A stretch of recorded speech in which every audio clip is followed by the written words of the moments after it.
Сақыпжамал Аманжолова, Қасым Аманжоловтың жары. Қасым қалай жазды? Қасым өлеңді ұзақ отырып жазбаушы еді. Қай шығармасын болса да ол мейлінше жылдам, мейлінше тез жазып тастайтын. Бірақ есесіне ол өте ұзақ ойланып толғанатын. Қасымның бір әдеті орнынан тұра салып, таңертең ерте скрипка тартатын. Үйіміздің сыртынан арық суы ағып жатушы еді.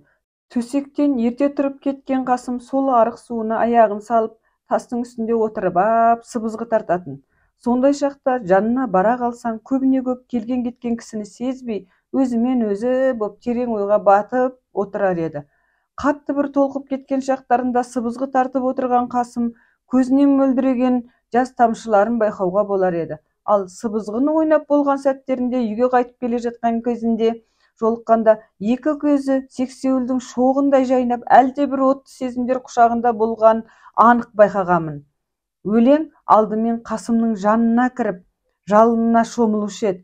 Сосын барып, ақын жүрегінің алапат ыстығында қайнап піскен жұлдызды жырлар оның көкірегін жарып шығатын. Қасым көшеде жүргенде әлде не деп күбірлеп сөйлеп келе жататын. Мен сонда: "Сен неменеге өз-өзіңмен күбірлей бересің? Кісінің жанында адам құсап та жүре алмайсың" деп ұрсушы едім. Сонда ол: "Жарайды, батыр екесі, қойдым деп жымиып күле беретін."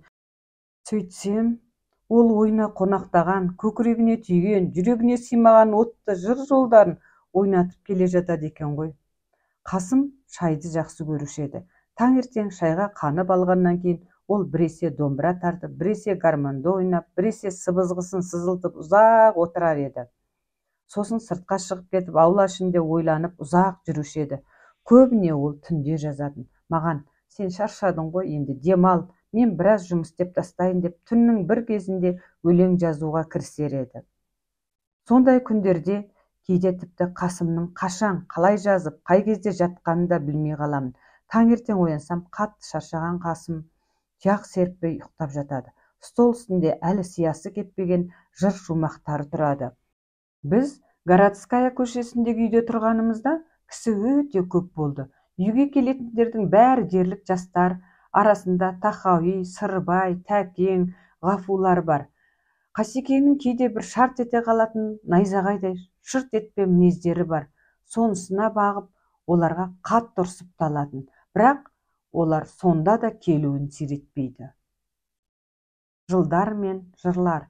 Әлі есімде, 1947 жылы Қасым Бакуге, Әзірбайжанның белгілі классигі Низамидің туғанына 800 жыл толу мерекесіне барды.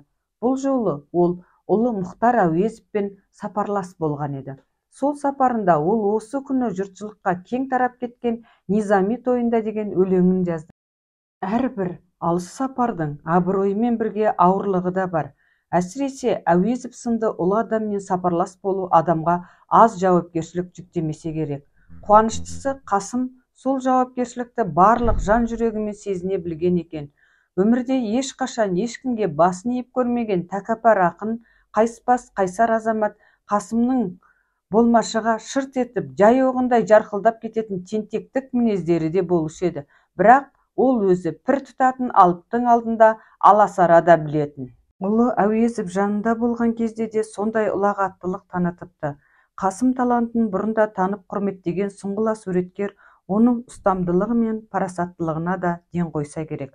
Сол сапардан соң Мұхан пәлі осы Қасымды тентектейтін қаян тұрған, көп күн бірге болғанда мен оның бойынан ондай оғашты көргем жоқ деп достарына айтып жүрсе керек. Қасым жырға жүйрік болғанмен шаруаға, үй жұмыстарына қырсыз еді. 1946 жылы 4 қарашада Дариға дүниеге келді. Содан бір күн бұрын кешкісін толғатып, үйімізде тұратын Қасымның қарындасының көмегімен әйелдер босанатын үйге жиналдым. Ол кезде қала көлігі қазіргідей емес. Біз жаяулап, жалпылап келе жатқанымызда қарсы алдымыздан Қасым кездесе кетті. Қойшы, сонымен не керек? Қасым қарындас екеуі мені бірінші перзентханаға әкеп орналастырды. Дариға туғаннан соң 3 күн өтпей жатып, Қасекең маған келіп арыз айтып, шық деумен болды. Үй суық, Жанна екеуміз әбден тоңдық. Тамақ істей алмаймыз, қарнымыз аш деп болмай мені үйге алып барды. Айтайын дегенім, сонда Қасекең жаңа туған баланы орауға деп магазиннен ештеңе ала алмағаннан кейін үйдегі үлкен ақ жаймаларды 10 метр арқамен орап алып келіпті. Мұны көріп бәріміз біраз күлісіп алдық. Ақын айтқан сөз. Жылдар бойы арман болған жаңа пәтерге біз Ілияс аға Омаровтың көмегімен 1949 жылдың 8 қазанында көштік. 1948 жылғы желтоқсаннан бері Қасым бауыр ауырып, қатты сырқаттанып жүрген. Біз көшіп келгенде жаңа пәтердің көп жұмыстары әлі бітпеген екен. Виноградов көшесі 29-ші үйдегі 6-шы пәтер үйдің 2-ші қабатында еді. Солай бола тұрса да, ол кезде мұнда жылу жүйесі болмайтын. Үйді көмір жағып жылытушы едік. Қасымның соңғы жылдары жазған өлең жырларының бәрі осы үйде дүниеге келді. Бірақ бір қиыны, күн өткен сайын Қасымның денсаулығы нашарлай берді. Қасым Министрлер Советінің емханасында тіркеулі болатын. Сол кезде фтивазид деген жаңа дәрі шыққан. Сол дәрі Қасым дертіне бірден-бір дауа десті білетіндер. Бірақ ол дәріні табу оңайға түскен жоқ. Бір күні қатты қиналған Қасым маған: "Бүгін қалай да осы дәріні тауып әкел" деді. "Қайдан жаным-ау" дедім мен. "Денсаулық сақтау министрлігінен". "Кімнен?" "Министрдің өзінен". "Қайтып?" "Не қайтыбы бар? Тура министрдің өзіне бар, сосын айт. Осылай да осылай, мен Қасым Аманжолов дейтін ақынның, азаматтың жан жолдасымын. Ол қазір төсек тартып қиналып жатыр. Мені осындай бұйымтаймен сізге жіберді де. Мені құрметтемесе де әдебиетті құрметтейтін шығар. Өмірі еш бастықтың алдына барып көрмеген мен, Қасым айтқан соң амал жоқ, қиналсам да министрге бардым. Сол кездегі денсаулық сақтау министрі қазіргі белгілі академик Ишанбай Қарақұлов еді. Бірақ мен ол кісінің жүзін көрмегенмін. Кабинетіне келсем, қабылдау бөлмесінде отырған хатшы: "Жиналыс өткізіп жатыр" деді. "Қашан бітеді" дебем, "Оны мен қайдан білейін" деп иығын қиқаң еткізді. "Осы есіктен кешке дейін бір шығатын шығар" деп мен де тапжылмай тостым.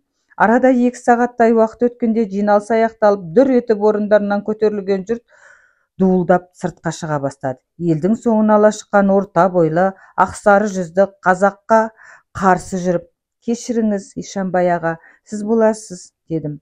"Иә қалқам, мен едім. Маған келіп едіңіз" деді жылы шырай сөйлеп. "Иә, жұмысым сізде еді" дедім мен, қысыла тұрып. Ұялғаннан даусым да әзер шықты. "Олай болса жүріңіз, кабинетке кіріп сөйлесейік" деп өзі есік ашып жол бастады. Ишанбай аға менің сөзімді асықпай тыңдап алды да, мазалағаным үшін кешірім сұраған маған: "Ау, жаным-ау, мұның ешқандай сөкеттігі жоқ. Қайта келгенің жақсы болды. Қасымдай ардагер ақынға бермеген дәріні кімге береміз" деп өз қолымен рецепт жазып берді. Сол күнгі Қасымның қуанғанын көрсең. Көзі үңірейіп, жағы суалған, жүдеу ақынның жүзіне қан жүгіріп, дәл қазір құлан таза жазылып кететіндей қуанып еді-ау қайран Қасым. Сол дәрімен емделгеннен кейін бұрын төсек тартып жатқан Қасым орнынан тұрып кіріп шығуға жарады. Бірақ көп ұзамай қайта жатып қалды. Сондай қиын кездерде бізге жазушы Ғабиден Мұстафин, драматург Әлжапар Әбішев, Қазақстан Компартиясы орталық комитетінің сол кездегі жауапты қызметкері, қазіргі Қазақ ССР мәдениет министрі Мүсілім Базарбаев, тағы басқа да біраз кісілер жәрдем жасады. Бірақ бір қиыны Қасым 8 ай бойы төсек тартып, 40 градус температурамен жатқанда көп жолдастары ат ізін салмай қойды. Соған Қасым қатты ренжіп жатты. Қасым қандай ауыр халде жатса да өлең жазуын тоқтатқан жоқ. Рас, дерт меңдеген, ол өмірінің соңғы жылдарында өлеңді тым аз жазды, бірақ жазды. 1954 жылдың соңғы күндері жаңа 55 жыл жақындап келе жатты. Сол күндердің бірінде Қасым мені жанына шақырып алып: "Осы келе жатқан жаңа жылды семьямызбен жақсылап қарсы алайық. Сен бірер күн бұрын әзірленші" деді. Сол кезде біздің үйде жазушы Баймұхан Тоқтарып тұрушы еді. Жаңа жылды қарсы алатын күні Қасым оған ақша берді де: "Сен жаңа жылды жолдастарымен бірге қарсы ал. Ертең қайтып келерсің. Мен бүгін семьяммен оңаша болайын" деді. Үйде тек семья мүшелері ғана, Қасым, анасы, мен, Жанна, Дариға ғана қалдық. Дастархан басына отырғаннан кейін Қасым: "Саған бүгін вино ішкізем" деді. Мен: "Мас болып қалсам сені күте алмай қалам ғой" дедім. Ол оған көнген жоқ. Біз аздап вино іштік. Қасым гармон тартты, домбыра шертті, ән салды. Сөйтіп, семьямызбен жаңа жылды қарсы алдық. Бұл біздің Қасыммен бірге өткізген ең соңғы сауығымыз еді.